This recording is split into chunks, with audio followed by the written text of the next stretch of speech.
Video making can be really difficult. Loz and I often self-film our videos, and it can be really tricky to get everything right in the camera because we're in the scene as it's happening. Hollyland got in touch with us and they sent us this Pyro H, which is a wireless transmission system. So I'm actually using it now to film. So I'll just try and show you on this separate camera. Okay, so I'm filming. I'm now filming with a Z8 and then using the transmission system directly into my Mac. And that's amazing because I can see the whole frame and I've got the whole settings on there. And I can turn the screen display off that shows my settings, but I want to see them just so I can see monitor the audio, the framing, the shutter speed, the exposure, the ISO, everything's on the screen. So let's go through what you get in the box. Packaging is really nice and it seems professional straight away. And you have the two devices and they're really solidly built. Feel like a Batman toy for me, but I'm not sure that's really relevant. 5 antennas that you screw in and one extra one in case you lose one. And it comes with a USB adapter to USB-C and most importantly for me, a hot shoe clip-on which you can put on top of the camera, which you've just seen. It doesn't come with batteries. I bought the batteries myself, but it also has continuous power for these devices if you have the right lead. And that's the other thing. So you have to have the right leads and HDMI cables. I'm using short ones obviously on the camera, but any HDMI cable will do, but shorter ones are better in some experiences when you just go, otherwise leads and things are going everywhere. So there's lots of different options to use this video transmission system. You can use it through HDMI out and in, although my computer on my Mac has a HDMI out only, so I can't send a signal HDMI in. Thanks, Apple. But you can use it with USB-C. It's also interesting to see there is a slight delay. The delay, if I wait one way, yeah, there's about a second delay there, I think. So there's two settings, broadcast settings you can use. The higher setting has a longer delay and the lower definition signal has a lesser delay, which might be handy if you want something in more to real time. It's also the case that if you're using a hot shoe for that, you can't use it for other things. That's my Rode mic. That's one of the things with it. It is really fiddly to set up sometimes. But that's maybe not Hollyland's fault, the device's fault. It depends what device you're going into. When I plugged it in last night to test it, it worked fine straight away. This morning, it just wouldn't work. And I don't know why. It also depends on what USB cable you use. Some of the USB cables, I thought they were just standard and normal. No, I've used it with different USB cables and some of them don't work with it going straight in. So we use this setup in a professional environment filming for Sarah. And it was really handy because I know you can see on the back of the screen anyway with a Z8 and with other cameras. I mean, like this with a ZF, it has the flippy screen, which is great for self-filming, but it's generally quite small. When lots of things are going on, lots of things are in the scene, it's hard to see the details, and that's when this setup really helped us. So I was in the other room. And it doesn't have to, another great thing about this, it doesn't have to be line of sight. I've used this in different rooms, in different floors, it works. So I was in the other room monitoring the setup while Lars set up the camera.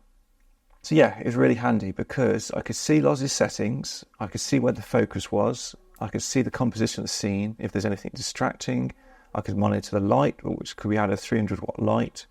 We were trying to perfect that to get it good right on Sarah, which was soft, but also on the table where we wanted it quite bright and detailed. And it was really handy. And I could see Loz's focus was on the wrong mode because he was dealing with the audio. And I said, "Oh, Loz, do this, do that." And then Sarah, the client, came in and had a look at the composition as well. And it really helped establish what you wanted to film straight away. And it is really hard sometimes to look at a small screen or even through the viewfinder to see what you're going to get. Of course, the alternative is to use SnapBridge. So you only can use SnapBridge through your iPad or iPhone. You can't use it on the computer, on my PC. I don't know why, it's just not the case.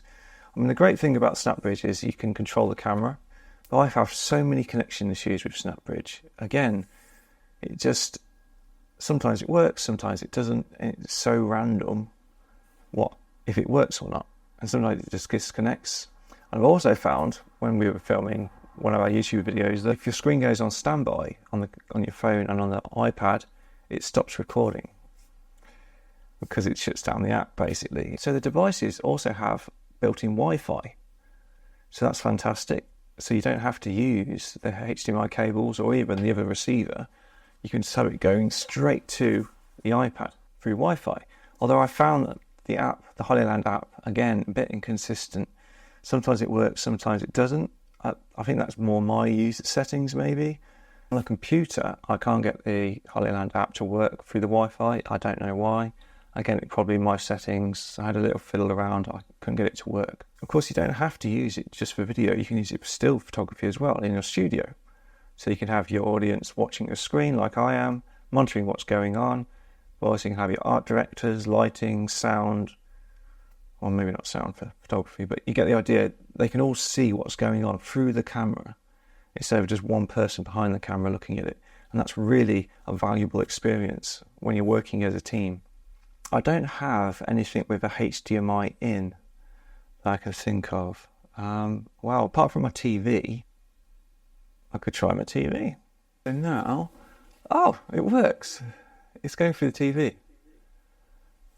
Let me show you on that. So yeah, now I've got it on my 4K Sony TV with the device, and it's going straight into HDMI through the side, and it's showing it on my TV. Wow, that's really cool. Let's try and connect it through the Wi-Fi on my iPad at the same time. Right, seems to have connected well this time. Let's have a look. First time in. Fantastic. And it showed that it's recording. Show on the side. It's really nice. So I've got a picture in a picture in a picture. There. And I'm also recording to my computer at the same time. So the app has so many features, professional monitoring features that the SnapBridge can't possibly do. Even though you can't control the camera from the Hollyland app, you have field monitoring tools, which are really handy because it shows you things like algorithms of sound, focus peaking, the color spectrum. Right, so this shows the highlights of the screen, what's in there, and we have everything you want there. So we've got framing, zoom in, false color, 3D flip, anamorphic, sharpness. It's interesting to see if that is actually usable quality to actually edit with instead of using it off the camera. So there we go, quite a lot to go through because it has so many options with this, and I'm also looking at it on my iPad. Some summary of this, it can be really fiddly. It's a bit of a steep learning curve trying to connect all the devices, but I don't feel it's Hollyland's fault. It's the device that it's going on to, and every device has its own problems and issues. Like my Mac doesn't have a HDMI in, but you can go for USB, go straight into a TV, no problem. The Wi-Fi can be a bit fiddly through the devices such as iPhone and iPad, but it works. You can get there, and the picture quality is really good. The delay, if that's an issue for you, you can reduce it by having a lower definition image. But overall, I'm really impressed with the quality, and you don't have to be in the line of sight with it either. So all this stuff is brilliant for self-filming, but also use it for photography, for studio. And like I've shown, you can show a whole TV to people but using live view. So that's really fantastic. So there are other Hollyland devices that are slightly better than this. So I hope this has been helpful. I've really enjoyed using it, despite it sending me around the bend with all the different devices. So see you next time.